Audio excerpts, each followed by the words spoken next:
Hello kids, I'm Priyanka and I'm back again with my new chapter, Unit 4, Dawn of Hope. The Jungle Air Crash. I have already enjoyed flying. My mother and I boarded Lanza Airlines Flight 408, and as I just finished secondary school in Lima and we wanted to spend Christmas with my father in our jungle hut. So, me and my mother boarded Lanza Airlines flight number 508 because we want to spend Christmas with my father in Jungle Hut. Daddy, an ecologist, and mother was an anthropologist. My daddy is an ecologist and my mother is an anthropologist. Held professorship at San Marcos University in Lima, and we spent a lot of time in jungle where they carried out research. So we used to spend a lot of time in jungle to see the researchers. I was sitting in third row of the seat of the rear next to the window. Mother sat beside me. A man we don't know came on no on the side. Everything seemed quite normal. So while we were sitting there, everything was normal. The takeoff, the climb over the snow-covered Andes, breakfast, smiling steamboats, then the green jungle stretching east to horizon.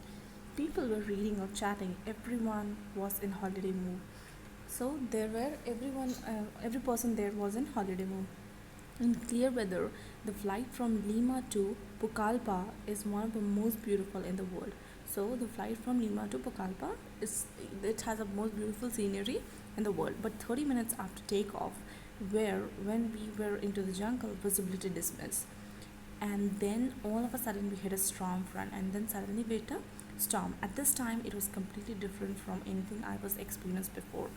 Broad daylight turned to night around us. Lightning was flashing incessantly from all directions. So from all direction light was coming at the same time, and invisible power began to shake our aeroplane, and our aeroplane started shaking. People cried out as an object fell on their head.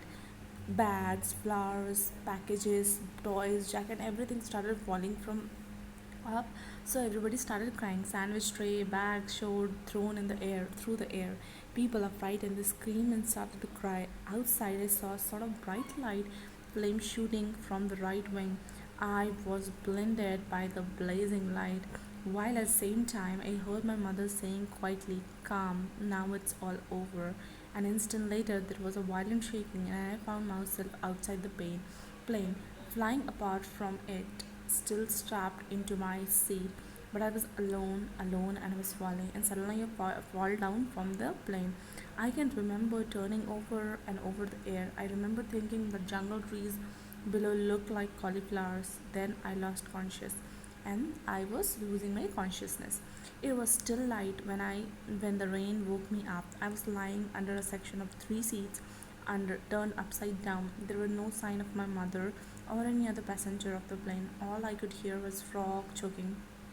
So when I got up, I saw that there was no one with me, nor my mother or any other passenger.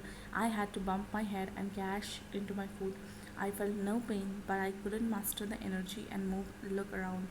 Thus, I spent the whole night lying under a seat, half asleep in the ship. The next morning, I crawling out slowly because everything swam dizzily before me. I saw a small package and opened it. It contained some sweets, Christmas cakes. The taste of the cake and dropped it. I tasted the cake and dropped it. It was soaking wet and rewarding. Then I picked up the long stick, which was a probe around to avoid snakes, poisonous spiders, and rats. My parents had taught me about the pearls in the jungle in the years when we lived in it. That it is not the big animals that we are more dangerous, but the snake and the insects, they are more dangerous. Reading ahead, mistake, I started looking for my mother, and then I started to search my mother. I was so dizzy that after each step I had to rest. After hours of poking around, I heard gentle splashing nearby. I discovered a tiny brook. My parents had impressed on me that when lost in the jungle, one should always look for streams. They follow them to the large rivers. Streams are what roads are here. So her parents has taught her that whenever you get lost, follow the stream because small stream leads to large rivers. Rivers are what the roads are here in Indian tribes and white plantation people live on the banks. River in the tropical forest of Peru, Mendoza Circle, one can walk for kilometers along the bank and only an advance of 100 meters towards one destination. But I had to stay near or to the stream. Its banks were overgrown with tangled vines, making every step endless. Sometimes I had to wade through water because huge rotted tree trunks barred my way. It was slow going. Night in the jungle was attractive only in film. So now she was thinking that in movies the jungle attracts. In movies jungles are look very attractive in night, but in real life it's really very frightening. There were always a rustling sound like snakes, something like crawling over my legs, a tarantula. Even the air seemed poisonous by decaying trees. I slept pitifully. On the third day, I heard vultures. Third day, I was hearing vultures. Were there vultures? The usually bodies. I came upon a piece of airplane fuselage and saw twisted cables. The place stank of the burnt wind, but I couldn't find no survivors. I found the part of a plane, but there was no one. During the afternoon, I heard a noise of aircraft engine. I knew it was senseless, but I yelled, "Help, help," over again and again. They must have been quite near, though I never see them. Of course, they didn't spot me. Then the noise of the plane faded, and I was again alone. But I was not disheartened. I could walk, I wasn't hungry, and I couldn't drink from the clean stream. On the fourth day, I finished the sweets. Only the nourishment I had, I swollen from the string of mosquitoes and housefly.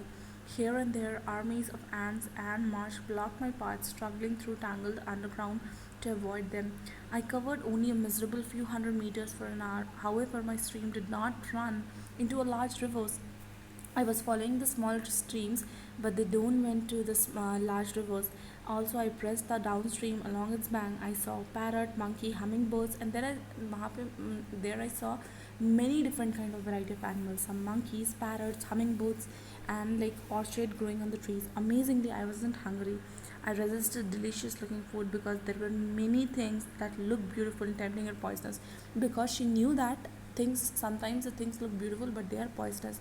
The jungle is full of traps, and the battle of the field on which rot and growth march hand in hand.